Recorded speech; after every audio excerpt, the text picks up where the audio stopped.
नमस्कार दोस्तों, बहुत बहुत स्वागत है आपका। पिछले कुछ एपिसोड्स में हमने डिस्कस किया कि जो हम सबका मेन एम है वो है सुख की सुख हमें निरंतर चाहिए। लेकिन यहाँ पे हमारे जीवन में अभी सुख और दुख दोनों हैं। हमने ये भी डिस्कस किया कि इस दुख के लिए मूल रूप से एक व्यवस्था है जो वो जिम्मेदार है, ना कि व्यक्ति खुद उसमें कोई बुराई है जिसकी वजह से दुख उसके जीवन में आते हैं। ये ओवरऑल एक व्यवस्था की बात है। तो यहाँ पे जो अगला सवाल खड़ा हुआ ये कि कई सारे सिस्टम अभी तक हमारे कल्चर में आए हैं, चाहे वो कुछ कम्युनिस्ट सिस्टम हो, कैपिटलिस्ट व्यवस्था हो, या फिर किंगडम टाइप, इवन मोनार्की है। तो और डेमोक्रेसी है। डेमोक्रेसी अभी चल रही है। तो कई सारे व्यवस्थाओं के ऐसे ढांचे ह्यूमन कल्चर में आ चुके हैं, लेकिन दुख अभी भी हमारे जीवन में है। तो इवन जो एग्जिस्टेंशियलिस्ट थिंकर्स हैं वो ये तक बोलते हैं कि किसी ऐसे सिस्टम की जरूरत नहीं, व्यक्ति अपने में सक्षम है सुख की प्राप्ति में। तो सवाल यहाँ ये खड़ा होता है कि हमारा जो हम सब सुख चाहते हैं, तो इसमें सिस्टम हमें क्यों चाहिए, सिस्टम की क्या जरूरत है मूल रूप से, और वो सिस्टम अगर चाहिए तो वो कैसा हो जिससे कि हम सब सुखी हो सकें। Why we need a system is the question that we would like to discuss. इसको समझने के लिए आपको थोड़ा सा जो हम हमारे जगत में एनिमल्स, जो दूसरे जीव हैं, जीव जंतु, थोड़ा उनको समझना पड़ेगा। वो बिना सिस्टम के जीते हैं, मतलब वो एक नेचुरल सिस्टम से जीते हैं। जैसा जंगल अवेलेबल है तो जंगल, रेगिस्तान अवेलेबल है तो रेगिस्तान, और जो भी उनके पास ऑप्शंस अवेलेबल है उन्हीं में वो चुनाव करते हैं। अपनी तरफ से वो कुछ निर्माण नहीं करते, इवन सिस्टम भी नहीं, वो निर्माण नहीं करते। तो उनका जीवन, उनकी कुछ बहुत ज़्यादा इच्छाएं आकांक्षाएं नहीं होती जीवन से। बस खा लिया पी लिया, थोड़ा धूप है तो छाया मिल गई, ठंड है तो धूप मिल गई टाइप, ये उनका इतना चलता है। और इतने के लिए कोई सिस्टम की ज़रूरत है भी नहीं, उतना नेचर की तरफ से पर्याप्त है। लेकिन जब हम बात मनुष्य की करते हैं, मनुष्य बहुत ज़्यादा कॉन्शियस है रादर देन इन दूसरे जीवों के, और इसके कॉन्शियस होने की वजह से इसकी इच्छाएं भी ज़्यादा हैं। ये केवल शारीरिक तल के सुखों की बात नहीं करता है, जैसे कि जानवरों को शारीरिक तल का भूख प्यास नींद थोड़ा बहुत खेल बस भाग दौड़, ये शारीरिक तल के सुख है। मनुष्य में 3 प्रकार के और सुखों की संभावना हो जाती है और सुखों की इच्छा पैदा हो जाती है, जिनमें दूसरा मानसिक तल है। मानसिक तल पे नए नए खेलों का आयोजन, नए नए खेलों को खेलना, साहित्यिक पूरा जगत जिसमें कहानियाँ होती हैं, TV drama cinema arts, research, ये सब मानसिक लेवल के हैं। चुटकुले, हंसना, खेल खिलौली करना, ये सब एंटरटेनमेंट जो मानसिक लेवल का एंटरटेनमेंट है, वो उसकी इसको डिमांड होती है। ये केवल शारीरिक सुखों से संतुष्ट नहीं होता है। तीसरा लेवल है हृदय पक्ष का लेवल है, जहाँ पे ये व्यवहारिक जो जगत है, व्यवहारिक सुखों को लेना चाहता है। एक दूसरे के साथ रहने का सुख, सहवास का सुख, बच्चों के साथ रहने का सुख, बीवी के साथ रहने का सुख, माता पिता के साथ रहने का सुख, दोस्तों के साथ रहने का सुख। मतलब सिर्फ प्लेजर्स और एंटरटेनमेंट से जो नेक्स्ट खुलता है वो रिलेशनशिप खुलता है कि ठीक है, मानसिक अपने लिए हो गया, अब थोड़ा दूसरों के लिए करके देखें। मतलब वही चीजें दूसरों के लिए हम उपलब्ध कराएं, हम अब व्यवस्था का अंग बने, और हम ये जो हमें चाहिए था जिसको जो मानसिक लेवल में, अब वो हम उनको उपलब्ध कराएं जिनको ये चाहिए, और जो ये खुद अचीव करने की स्थिति में नहीं है तो हम उनको उपलब्ध कराएं। तो इससे एक हमें बड़ी खुशी होती है, बड़ी अंदर शांति प्राप्त होती है, बड़ा आनंद प्राप्त होता है, इससे अच्छा लगता है। तो बेसिकली ये व्यवहारिक सुख है कि हम अपने व्यवहार से दूसरों को सुखी करें, दूसरों को संतुष्ट करें, दूसरों को आनंद प्रदान करें, दूसरों को एंजॉय दें। तो ये देने से हमें बड़ी आत्मसंतुष्टि होती है। फिर एक चौथा लेवल है जिसको आप आत्मिक लेवल कह सकते हैं, सोल लेवल है। उस लेवल पर आपको जो बड़ी बड़ी रिसर्च होती है, गहरी गहरी, तो सार्वभौमिक टाइप की,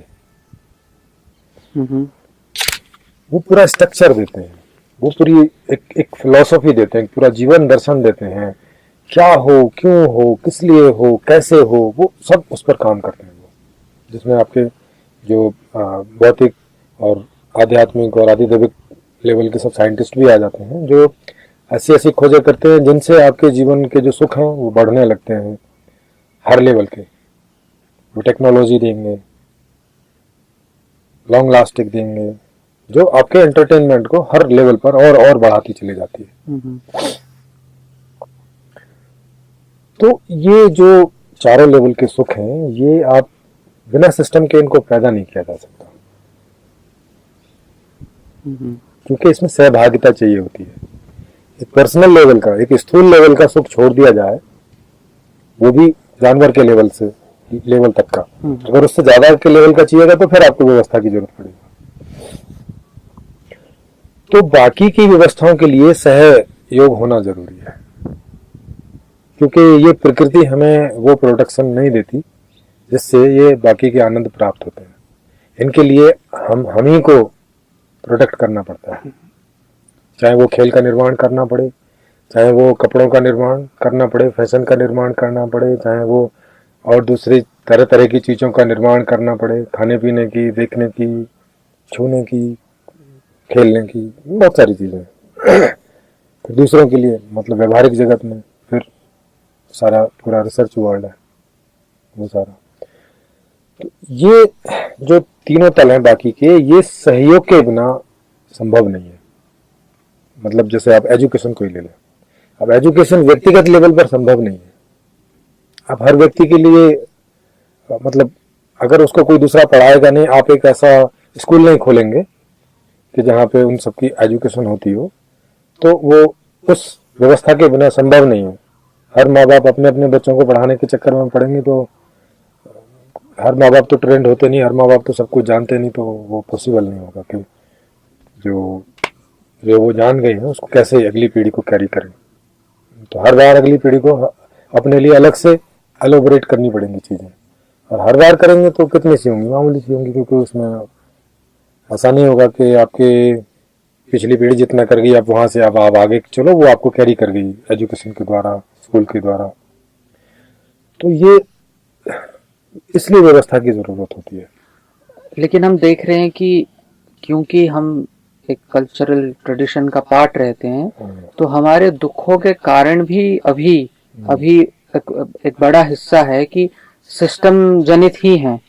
यस। और अब तक ऐसा कोई सिस्टम हमने देखा नहीं जो पूरी रूप से कारगर हो हमें सुख प्रदान करने के लिए। उसके साथ कई दुख हमारे जीवन में सिस्टम द्वारा ही आए हुए हैं, जो हमने पिछले एपिसोड में भी देखा, और कई लोग रिएक्ट कर रहे हैं इस सिस्टम से, और सिस्टम शब्द से ही उनको इतनी नेगेटिविटी फील होती है कि वो अपने आप को बंधा हुआ फील करते हैं, और वो चाहते हैं कि उनके बच्चे उन स्कूलों में न पढ़ें ताकि वो इतने कॉम्पिटिटिव हो जाएं, उनकी जिंदगियां खराब हो जाएं, या फिर उस कॉम्पिटिटिव वर्ल्ड का हिस्सा न बने जो ये सिस्टम अभी क्रिएट कर रहा है। तो ये कैसे पता लगेगा? और शुरुआत में उन सिस्टम्स की भी मकसद यही थी कि वो अच्छा जीवन प्रदान करें। तो ये कैसे पता लगेगा कि कौन सा सिस्टम सही बेस पे आधारित है, या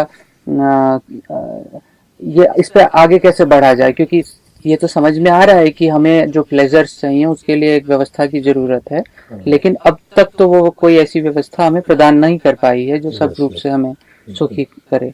तो इसके लिए आपको जो व्यवस्थाएं पहले रह चुकी हैं और जो अभी चल रही हैं उनका थोड़ा सा अवलोकन आपको करना पड़ेगा समझने के लिए। जैसे पहले कबीलाई सिस्टम था, छोटे छोटे कबीलों में लोग रहते थे, जिसका कोई एक सरदार होता था जो उनकी देख रेख करता था पिता जैसे, और उनकी व्यवस्था करता था, उनकी थोड़ी सिक्योरिटी करता था जो भी उस समय उनके पास उपलब्ध थी। तो उससे थोड़ा सा उनको प्रोटेक्शन फील होता था, उन लोगों को थोड़ा सा वो लोग अपने जो थोड़े थोड़े सुखों को ज़्यादा प्राप्त कर लेते थे बनस्पत उनके के जो अभी बिना कबीले के लोग रह रहे थे यहाँ कहाँ जहाँ जो किसी कबीले से अटैच नहीं थे, उनकी बनस्पत कबीले वाले थोड़े ज़्यादा सुखी होते थे, थोड़े ज़्यादा सुरक्षित महसूस करते थे, क्योंकि वो सब मिलके अपनी ड्यूटीज़ बांट लेते थे, भाई ये वाला काम आप कर लेना, ये वाला आप, ये वाला आप। ऐसा नहीं कि हर काम हर आदमी को करना पड़े। लेकिन अब वो भी बहुत छोटा सिस्टम था और बहुत ज़्यादा डेवलप नहीं था और बहुत ज़्यादा समझ नहीं थी। तो जैसे जैसे कबीलाई में थोड़ा सा सिस्टम डेवलप हुआ और एक कबीले में और दूसरे कबीले में भी वहाँ पे कई बार क्लेश हो जाता था, जो भी चीज़ें थी उनके डिस्ट्रीब्यूशन को लेके, या उनमें आपस में इनसिक्योरिटी खड़ी हो जाती थी कि कहीं ये हम पे अनाधिकार कर लें या ऐसा कुछ।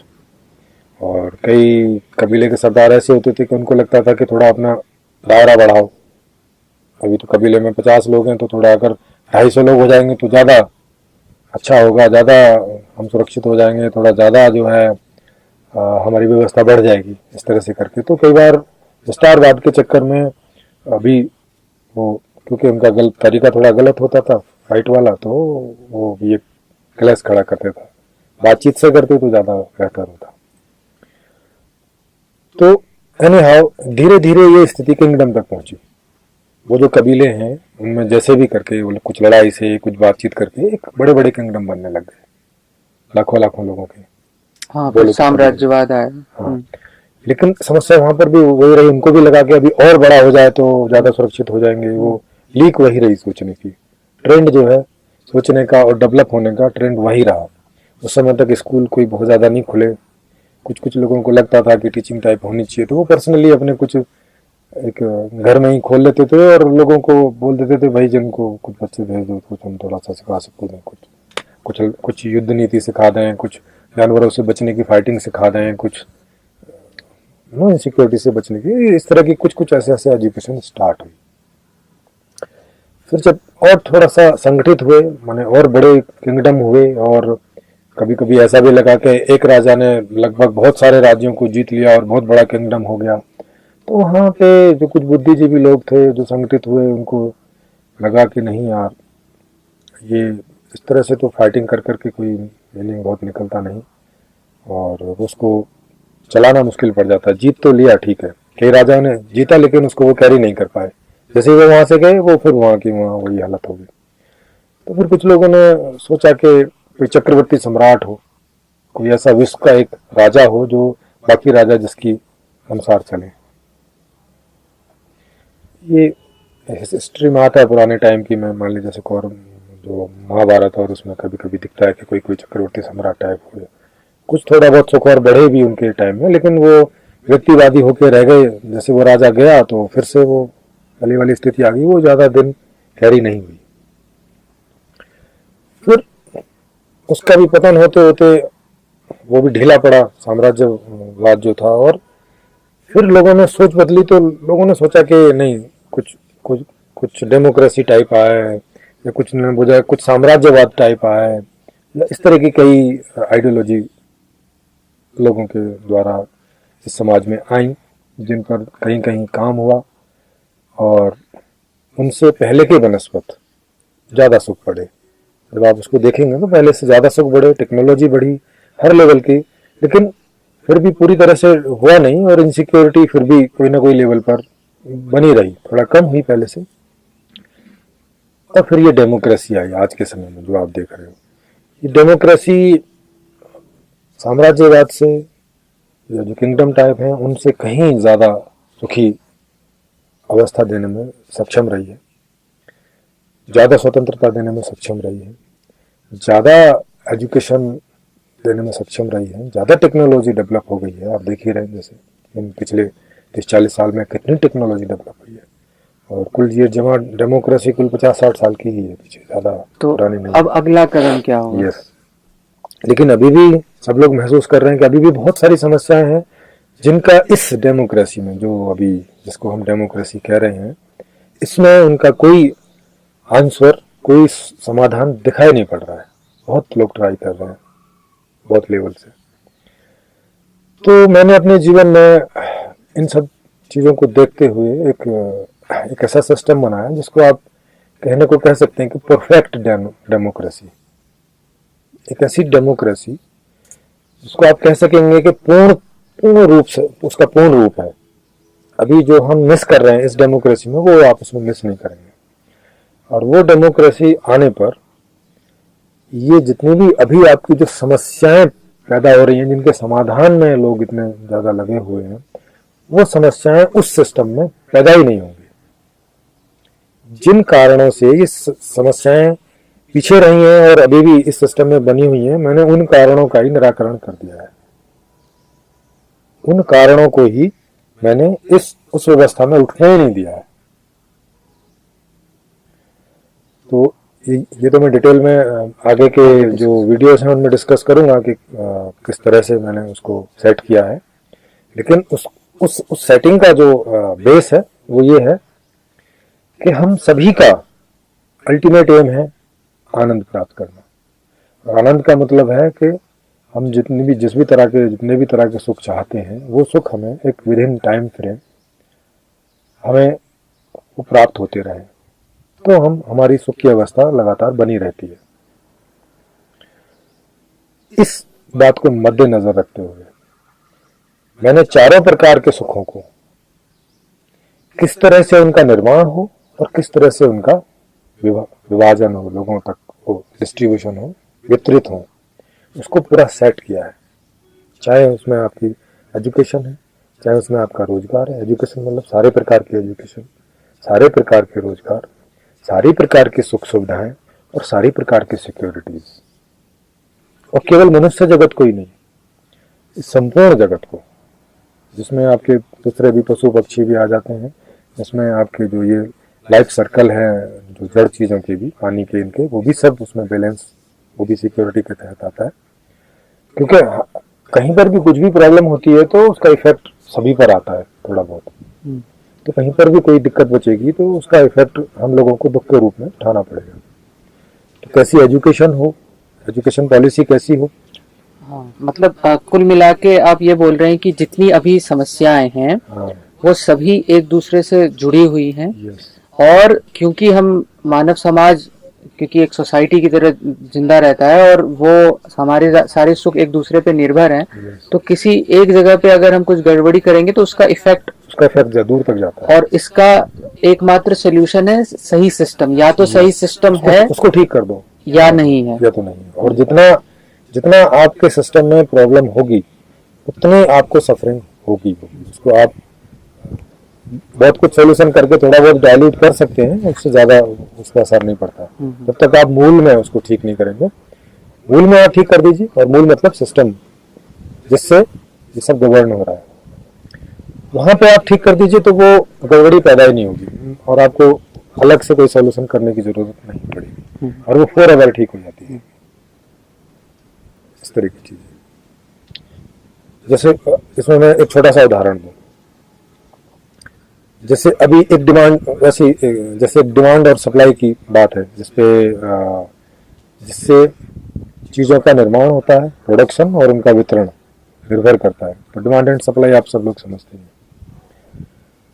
अभी क्या होता है कि अभी पहले चीजों का प्रोडक्शन हो जाता है। जो भी कोई कंपनी खोलता है आदमी अपने तौर से, उसने एक आइडिया लगाया, कोई सर्वे किया, जैसा भी उसको समझ में आया, और उसने एक प्रोडक्शन कर दिया कि ठीक है, मेरे हिसाब से इसकी 1 लाख यूनिट बिक सकती है। और चूंकि वो एक व्यक्तिगत आदमी है तो उसके पास कोई इतना बहुत ज़्यादा संसाधन नहीं होता, बहुत ज़्यादा कुछ नहीं होता, तो वो इतना ज़्यादा एक साथ प्रोडक्शन कर भी नहीं सकता, इतनी यूनिट खोल भी नहीं सकता। तो वो कुछ चीज़ें बना लेता है और उनको बाजार में भेज देता है। और वहाँ जिन की जितनी परचेजिंग पावर है, क्योंकि परचेजिंग पावर निर्भर करती है कि उनके पास पैसा हो, लोगों के पास पैसा हो तभी वो परचेज कर पाएंगे। और परचेजिंग पावर उनकी आती है कि उनके पास काम हो, क्योंकि काम होगा तभी तो उनके पास पैसा पहुंचेगा। और काम कब होगा? जब मार्केट में डिमांड होगी। आप देख लो ये कैसे सर्कल घूम रहा है। यानी डिमांड के बिना काम नहीं मिलेगा, काम के बिना पैसा नहीं होगा, पैसा नहीं होगा तो खरीदने की शक्ति नहीं होगी, और खरीदने की शक्ति नहीं होगी तो फिर डिमांड नहीं बढ़ेगी। जी। समझ रहे हैं, ये डिमांड से लेके और कैसे डिमांड पे गाड़ी घूम के आ जाती है। तो स्टार्ट कहाँ से होती है?